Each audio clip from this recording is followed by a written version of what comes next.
Hello and welcome to the AI Affairs podcast. Today we're diving deep into something really big, the next major phase maybe, of generative AI, agentic AI browsers.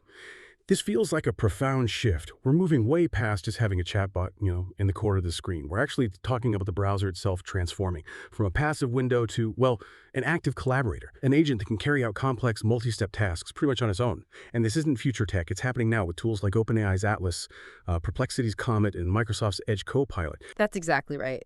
And this deep dive feels crucial because, look, we have to immediately get into the tension here. You've got these massive productivity gains on one side, right? But on the other, you have these totally new, quite complex security risks they bring along.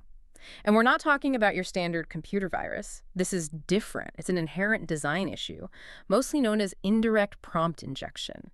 So when you combine this kind of autonomy, this ability to act independently with direct access to the web, well, it creates a risk profile that really demands a completely new way of thinking from you, the user. Vigilance is key. Okay, right. Let's unpack that.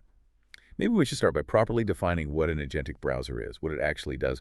Why is everyone suddenly talking about them?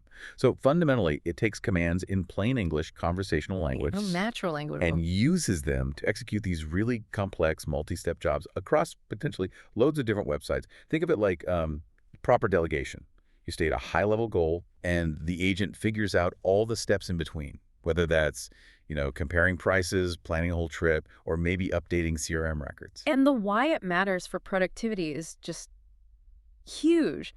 We are genuinely talking about getting rid of hours of repetitive clicking and dragging. Yeah, the boring stuff. Exactly. And replacing it with a single instruction you just say or type in seconds, that's autonomous task execution, really, at its best. The agent doesn't need you holding its hand, guiding it click by click.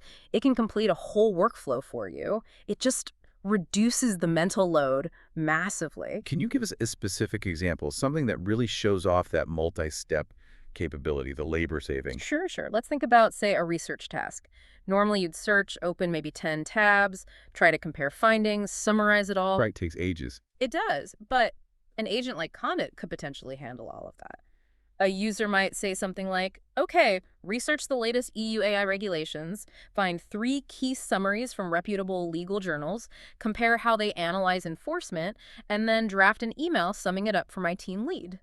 That whole sequence, the research, the synthesis, comparing things, and the communication, it's all handled from just one natural language prompt. Wow. And what's really interesting there is the potential for cross-app stuff.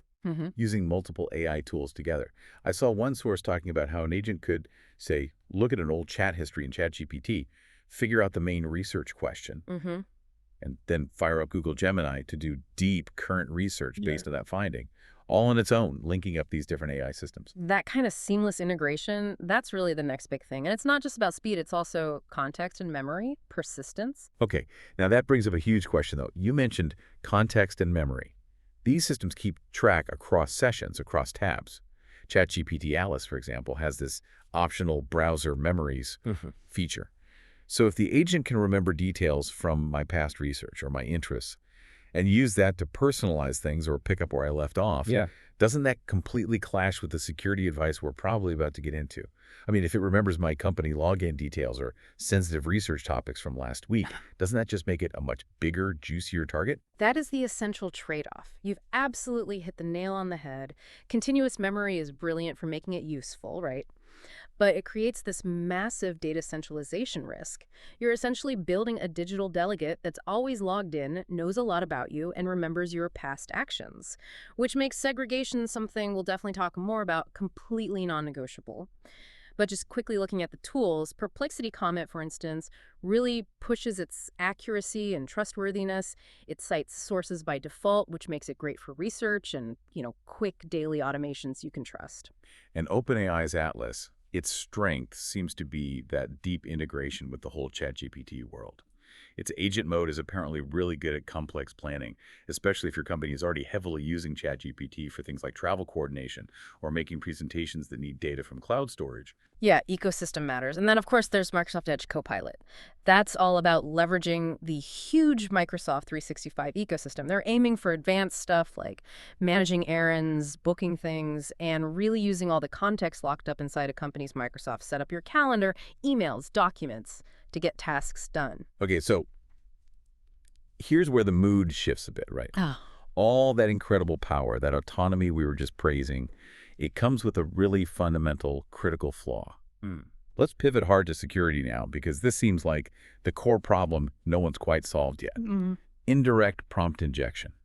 This is, you could argue, the existential security challenge for agentic AI. It's quite ironic, really. The very feature that makes them so powerful, letting the agent read a web page to summarize it or act on what's on it, that's the exact source of this inherent security hole. The large language models, the LLMs at their heart, they can't fundamentally tell the difference between your legitimate instructions like, book me that flight on this page, and hidden malicious instructions that someone has sneakily embedded right into the web page's content itself. The agent just reads everything on the page as potential input. So it's a trust issue, a context mixing problem. The AI has no reliable way to know where the instruction actually came from. I read that OpenAI's own chief information security officer publicly called prompt injection a frontier, unsolved security problem. That's concerning. It is. And the attackers are getting clever. They hide these malicious prompts in places a human would just gloss over or literally not see. Things like HTML comments or white text on a white background or, and this is quite sneaky, inside accessibility markers like ARE labels. ARA labels, those are for screen readers, right? For accessibility. Exactly. They're designed for assistive tech, not for you to see visually.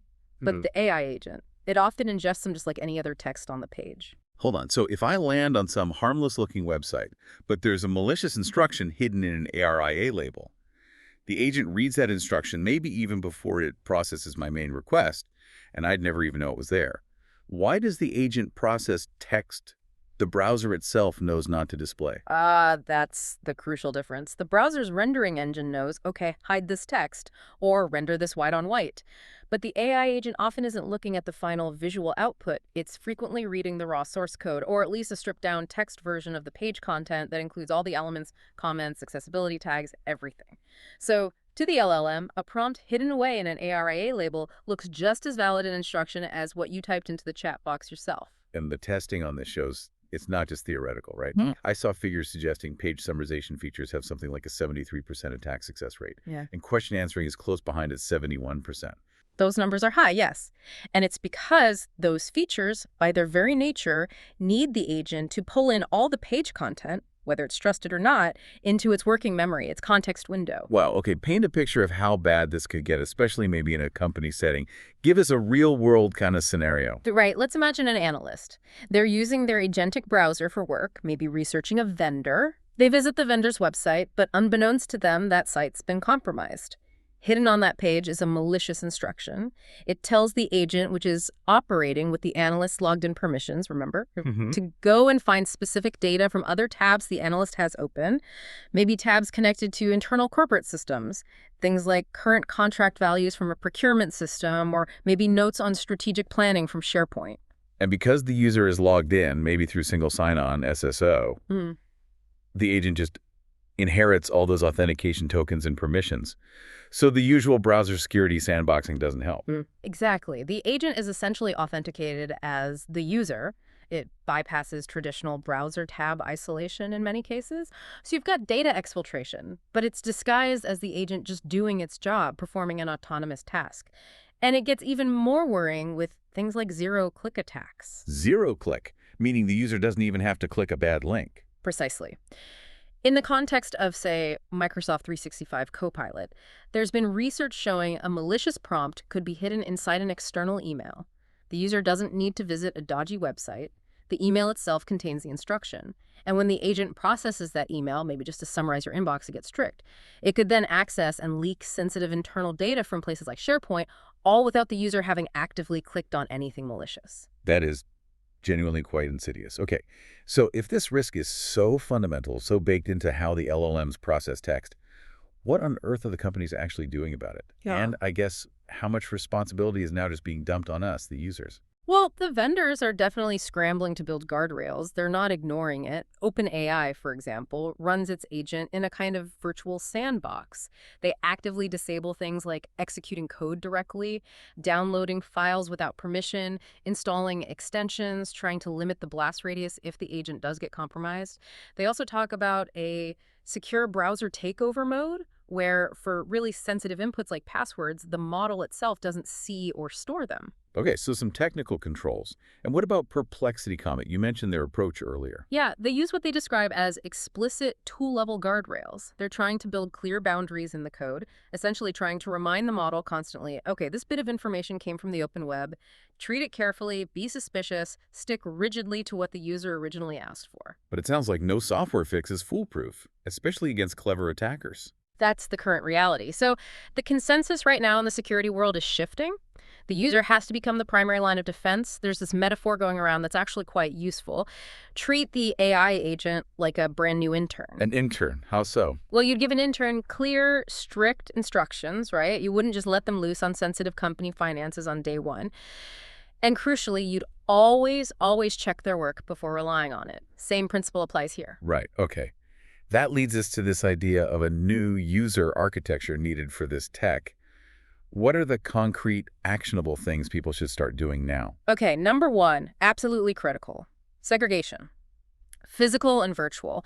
You must not use the same agent account or even the same browser session for accessing highly sensitive corporate systems and for general untrusted web browsing or research. If you're using the agent to research things out on the open web, you need to get into the habit of manually closing all tabs connected to sensitive internal stuff. Your Office 365 portal, HR systems, finance systems before you activate those agent features. That makes total sense. Limit the blast radius. If the agent can only see public data when it's browsing publicly, the chance of it grabbing sensitive corporate data drops hugely. Exactly. And then there's the checking the intern's work part, supervision. You need to actually look at what the agent did, check its activity history, maybe even network logs if you're technically inclined, especially after it attempts a complex action.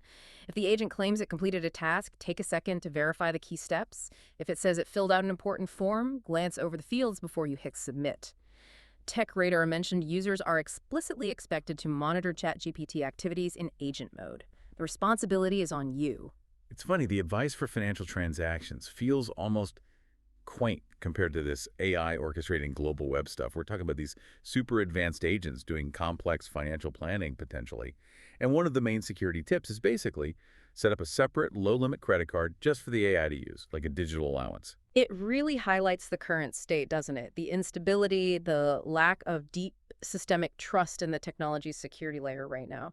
We're falling back on very human, very manual controls because the AI-level controls, particularly against prompt injection, are still fundamentally immature, maybe even broken in some ways. Realistically, these autonomous functions are probably best suited, for now, for the tedious, boring, linear web tasks, the stuff that's annoying but relatively easy for a human to quickly check the final output. Probably not for highly complex tasks requiring nuanced judgment or, critically, involving large amounts of high-value internal data. Okay, so let's try and sum this up for everyone listening. Agentic browsers like Comet, Atlas, they are genuinely revolutionary for handling multi-step workflows, things like research synthesis, managing huge email volumes. Big productivity gains are possible. But this amazing utility comes packaged with a critical inherent vulnerability, indirect prompt injection. It basically weaponizes untrusted web content, turning it into potentially malicious instructions for your AI system. Yeah, and succeeding with this powerful new tech really demands a new approach from the user, a new user architecture. It has to blend constant human oversight, a sort of trust but verify approach, with really strict data segregation. Compartmentalization is key. You, the user, have to become the security officer for your own digital delegate. You need to be meticulous about deciding what systems it can touch and when. That's the trade-off, the new price of this level of AI autonomy. And maybe one final provocative thought for you to chew on. As these browsers get really good at summarizing content, at answering questions directly from the page, meaning we click through less often to read full articles, what's the long-term disruptive impact going to be on the entire online publishing world, on advertising ecosystems? They rely almost entirely on us clicking links on page views to survive. It potentially changes the whole information economy, doesn't it? Something to watch. Thank you for listening, and see you next time on AI Affairs.